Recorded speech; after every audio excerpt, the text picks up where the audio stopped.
થાય 7 જ દિવસનો મારી તમારી પાસે સમય છે જેમ પરીક્ષિત રાજાને કહ્યું 7મા દિવસે તમારું મૃત્યુ અને પરીક્ષિત રાજા એક પણ ક્ષણનો વિચાર કર્યા વગર રાજપાટ ધન દોલત સત્તા સંપત્તિ છોડી દીધું હસ્તિનાપુરની ગાદી પોતાના દીકરા જન્મેજયને સોંપી દીધી ઘર છોડી અને નીકળી ગયા વિદ્વાન વ્યક્તિઓને જઈને પૂછે કે જેનું 7મા દિવસે મૃત્યુ હોય અને શું કરવું સંતોષકારક કે જવાબ મળતો નથી ફરતા ફરતા આવે છે ગંગાના કિનારે ગંગાજીના કિનારે આજે અનશન વ્રત લઈ અને બેઠા છે કે 7મા દિવસે જેનું મૃત્યુ હોય એને શું કરવું કોઈ જગ્યાએથી જવાબ નથી મળતો અને બરાબર એ વખતે ત્યારે ઉત્તર દિશા તરફથી જાણે કે આજે સૂર્યનારાયણ ઉદય પામેલા હોય સૂર્ય સમાન કોઈ તેજ આવતું હતું અને ત્યારે બધા ઋષિઓ બ્રાહ્મણો પરીક્ષિતને કહે છે કે હે રાજા 7મા દિવસે મૃત્યુ છે ને આજે તેજ આવે છે ઉત્તર દિશામાં એના શરણે જા પરીક્ષિત રાજા ઊભા થયા ગડગડતી દોડ મૂકી અને પરીક્ષિત રાજા દોડીને ગયા ત્યાં તો એની પાછળ બધા ઋષિઓ ઋષિ પત્ની બ્રાહ્મણો બધા દોડીને આવે છે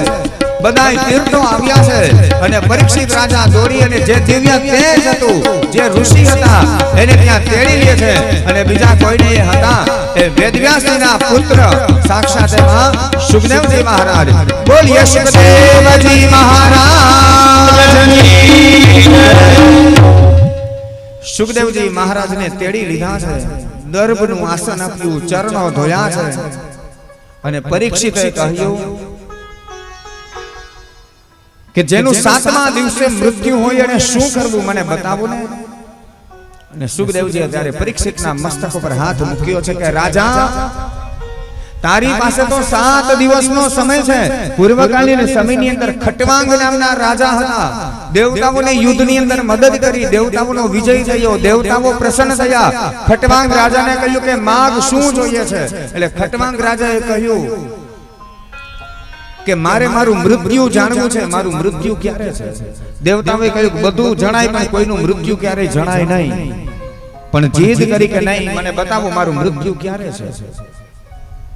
દેવતાઓએ સ્વર્ગની અંદર કહ્યું કે રાજા તારું મૃત્યુ 2 ઘડીની અંદર છે માત્ર 2 ઘડીનો સમય હતો અને ખટવાંગ રાજા સ્વર્ગમાંથી ઘોડાની લગામ ખેંચે છે અને સીધા આવે છે પૃથ્વી ઉપર આવી અને સીધા ગંગાજીની અંદર ડૂબકો લગાવ્યો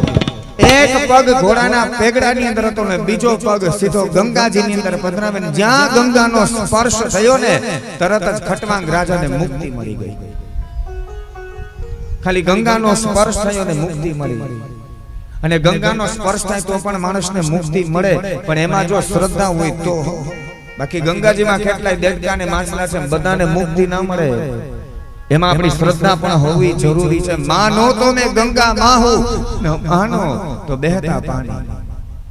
માનીએ ને તો એ ગંગામાં છે તો મારો તમારો ઉદ્ધાર પણ કરે તો આપણા પાપ ધોવે બાકી નહીતર તો સામાન્ય નદી છે માં આપણી શ્રદ્ધા જરૂરી છે તો ગંગાજી મારા તમારા પાપ ત્યારે ધોવે કે જ્યારે માં શ્રદ્ધા હોય શંકર અને પાર્વતી ફરતા ફરતા નીકળ્યા હજારો માણસો ગંગાજીમાં સ્નાન કરતા હતા પાર્વતી શંકરને કહે કે પ્રભુ આ બધાને મુક્તિ મળશે શંકરે કહ્યું ના દેવી એમ બધાને મુક્તિ નહીં મળે પાર્વતીએ કહ્યું કે રે ગંગાજીના છેલ્લે માણસને દર્શન થાય કોઈને ગંગાનો સ્પર્શ થાય ગંગા પાન થાય કે ગંગા એટલું બોલાય જાય તો પણ એ જીવાત્માના બધા પાપ ધોવાઈ જાય અને જે તમારી જટામાંથી નીકળ્યા ગંગાજી પવિત્ર પ્રભુ આ કોઈને મુક્તિ નહીં મળે ના દેવી કોઈને મુક્તિ નહીં મળે નહીં મને સાબિત કરીને બતાવો અને શંકર અને પાર્વતી આવે છે ગંગાજીની બાજુમાં કાદવ કીચડ હતો ને એમાં શંકર ભગવાન એક અઘોરી સાધુનું રૂપ લઈને વચ્ચે ઊભા છે પાર્વતી એક માજીનું રૂપ લઈને ત્યાં બહાર ઊભા છે ગંગાજીમાં કોઈ માણસ સ્નાન કરીને ત્યાંથી નીકળે એટલે માજીના રૂપમાં રહેલા પાર્વતી મદદ માંગી કે ભાઈ જરાક મદદ કરો આ સાધુ મહાત્મા કાદવમાં ખૂંચી ગયા છે અને બહાર કાઢો એટલે માણસ મદદ કરવા તૈયાર થાય માં ચિંતા ના કરો હમણાં જ મદદ કરું લાંબો હાથ કરીને જ્યાં શંકર ભગવાનને અડવા જાય એટલે માજીના રૂપમાં રહેલા પાર્વતી કહે કે ભાઈ આ સાધુને અડો એ પેલા ધ્યાન રાખજો તમારા શરીરમાં તલ જેટલું પાપ હશે તમે સાધુને અડશો એટલે તમે બળીને ભસ્મ થઈ જશો એટલે હાથ તરત પાછો લઈ લે, અરે મારી આ ધર્મ કરતા ધાડ પડે, આવું કોણ કરે? એક તો મારે એને બચાવવા અને મારે ગુજરી જવું, બળી જવું પડે. મારાથી તો ઘણા બધા પાપ થયા હશે માં, તો હું મદદ નહીં કરું. એટલે માણસ આગળ ચાલે, બીજો માણસ આવે, બીજા માણસે મદદ માંગે, મદદ કરવા તૈયાર થાય, પણ જ્યાં એટલા શબ્દ સાંભળે તમારામાં તલ જેટલું પાપ હશે એટલે તમે બળી જશો, એટલે કોઈ મદદ ન કરે. આખો દિવસ નીકળો, હજારો માણસો ત્યાંથી નીકળ્યા, પણ કોઈ મદદ કરવા તૈયાર ન થયા. અને છેલ્લે એક બહુ મોટી ઉંમરના દાદા ગંગાજીમાં સ્નાન કરી અને ત્યાંથી પસાર થયા. પાર્વતીને એમ થયું લાવને કા દાદા પાસે મદદ માંગી લઉં. કહ્યું કે બાપા મદદ કરો ને, આ સાધુ મહાત્મા કાદવમાં ખૂંચી ગયા, જરાક બહાર કાઢો ને. એટલે બાપા મદદ કરવા તૈયાર થયા, લાંબો હાથ કરી જ્યાં અડવા ગયા. એટલે માજીએ કહ્યું કે બાપા તમારા શરીરમાં તલ જેટલું પાપ હશે, તમે સાધુને અડશો તમે બળી જશો. તમારામાં જો પાપ ન હોય તો જ તમે અડજો. એટલે બાપાએ હાથ પાછો લઈ લીધો. માજીને કહ્યું કે માં, આ જગતની અંદર એવો કોઈ જીવ નથી કે એનાથી ને પાપ ન થયું હોય. એ મારાથી જાણતા ને અજાણતા, હાલતા ચાલતા ઉઠતા બેસતા કેટલાય પાપ થયા હશે, પણ મને શ્રદ્ધા ને વિશ્વાસ આ ગંગા ઉપર છે. મારા જેટલા પાપ હતા ને એ બધાય પાપ આજે ધોવાઈ ગયા છે. અને હજી જો મારી અંદર પાપ હોય ને તો આ ગંગાને કોઈ માને નહીં. અને આમ કરી લાંબો હાથ કરી ખેંચીને શંકર ભગવાનને બહાર કાઢી લીધા. ભગવાન ભોળાનાથ ત્યારે પ્રસન્ન થયા. પાર્વતીને કહ્યું કે પાર્વતી, હજારો માણસોએ ગંગાજીમાં સ્નાન કરેલું, કોઈને મુક્તિ નહીં મળે, એક આ બાપાને મુક્તિ મળશે. કારણ કે એને એમાં શ્રદ્ધાથી સ્નાન કરેલું, એને વિશ્વાસ હતો કે ગંગાએ મારા પાપ ધોયા છે. એટલે આજે મેં તમને કથા કહી દીધી. હવે તમારા મોરકંડામાંથી ને આપણે ક્યારેક આમ સંઘ ઉપડે, અને હવે તમારે ગંગામાં કેમ લાવવું એ તમારી ઉપર.